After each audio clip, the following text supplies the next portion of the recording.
सभी पत्रकार बंधुओं को मेरा नमस्कार। इस वक्त देश का लाखों किसान आंदोलनरत है। पंजाब का, हरियाणा का, उत्तर प्रदेश का किसान लाखों की संख्या में दिल्ली की सीमा पर बैठा हुआ है और इस बात का इंतजार कर रहा है कि केंद्र की सरकार उनसे बातचीत करेगी, उनके समस्याओं का समाधान करेगी। एक काला कानून जो केंद्र सरकार के द्वारा जबरन पास किया गया है उसको वापस लेगी। उनका गुनाह यह है कि वो अपने फसल का दाम मांग रहे हैं। उनका गुनाह यह है कि वो अपने फसल का 1.5 गुना दाम मांग रहे हैं। उनका गुनाह यह है कि वो स्वामीनाथन आयोग की रिपोर्ट चाहते हैं कि लागू हो। और उनके साथ व्यवहार क्या कर रही है भाजपा की सरकार? भारतीय जनता पार्टी की सरकार उनके साथ आतंकवादियों जैसा व्यवहार कर रही है। उनको लाठियों से पीटा जा रहा है, उनके ऊपर आंसू गैस के गोले छोड़े जा रहे हैं, इस ठंड में उन पे पानी की बौछारें की जा रही हैं। बुजुर्ग हो, महिला हो, छोटे बच्चे हो, टारगेट करके उनको मारा जा रहा है और उस किसान को आतंकवादी कहा जा रहा है जो किसान आंदोलन पर बैठा है और उसका बेटा सुखबीर सिंह देश की सीमा पर भारत माता के लिए शहीद हो जाता है। शहीद सुखबीर सिंह के पिता को, जो एक किसान है, जो इस आंदोलन में शामिल है, भारतीय जनता पार्टी आतंकवादी कहती है। शहीद आजम भगत सिंह के वंशजों को भारतीय जनता पार्टी आतंकवादी कहती है। शहीद उधम सिंह की वंशजों को भारतीय जनता पार्टी आतंकवादी कहती है। हिंदुस्तान की आजादी में मर मिटने वाले पंजाब के सिखों को अपमानित किया जा रहा है, आतंकवादी कह के उनके किसान आंदोलन को अपमानित किया जा रहा है। उनकी भावनाओं को लगातार अपने पैर से कुचलने का काम भारतीय जनता पार्टी कर रही है। और इतनी दुश्वारियां झेलने के बाद उनसे ऐसा व्यवहार किया गया कि जैसे वो दुश्मन देश के नागरिक हों, रास्ते कटवा दिए गए।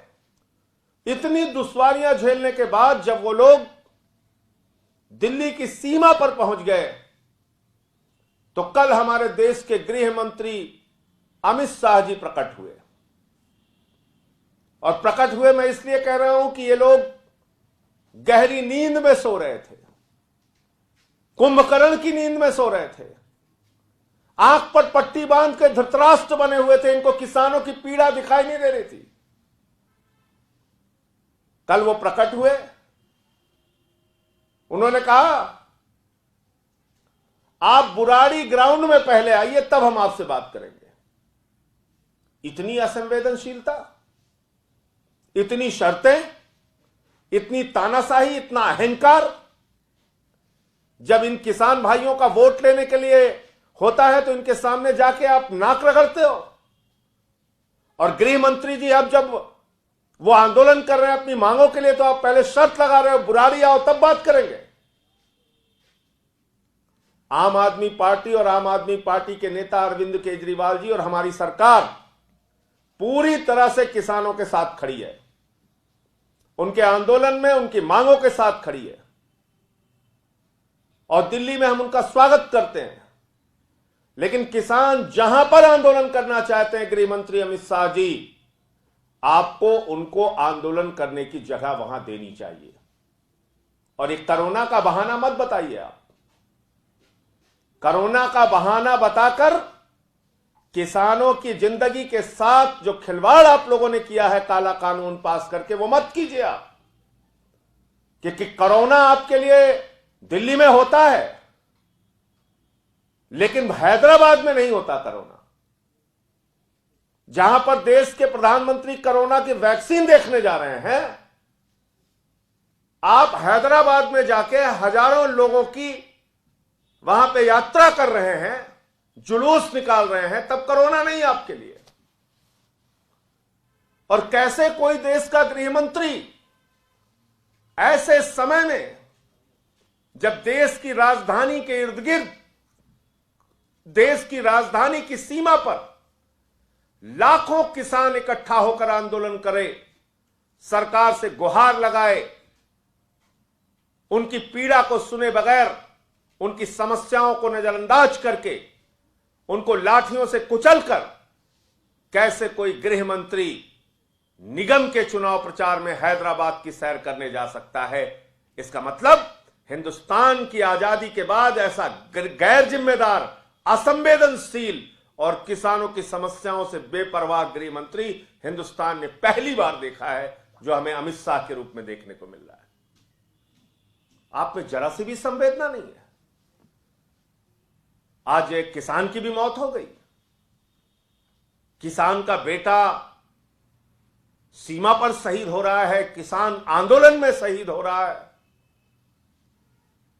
और आप हैदराबाद की सैर कर रहे हैं। आपके पास 10 मिनट का वक्त नहीं है किसानों से बातचीत करने के लिए, उनके संगठनों से बातचीत करने के लिए, उनकी समस्याएं सुनने के लिए, काला कानून वापस करने के लिए। और ये काला कानून मैं बार बार इसलिए कह रहा हूं, जब संसद में भी ये पेश हुआ था तब भी हम लोगों ने इसका विरोध किया था, मुझे निलंबित भी किया गया था उस वक्त, और आरोप लगाया गया था कि मैंने माइक तोड़ा। आज तो गृह मंत्री अमित शाह जी से मैं पूछना चाहता हूं, किसानों की हड्डियां तोड़ी जा रही हैं, कौन निलंबित होगा? आपकी सरकार को कौन निलंबित करेगा? मैंने तो माइक तोड़ा था, आप तो किसानों की हड्डियां तोड़वा रहे हैं, उनको गुंडा कह रहे हैं, उनको आतंकवादी कह रहे हैं। आदित्यनाथ का एक मंत्री है, वो कह रहा है किसान गुंडे हैं।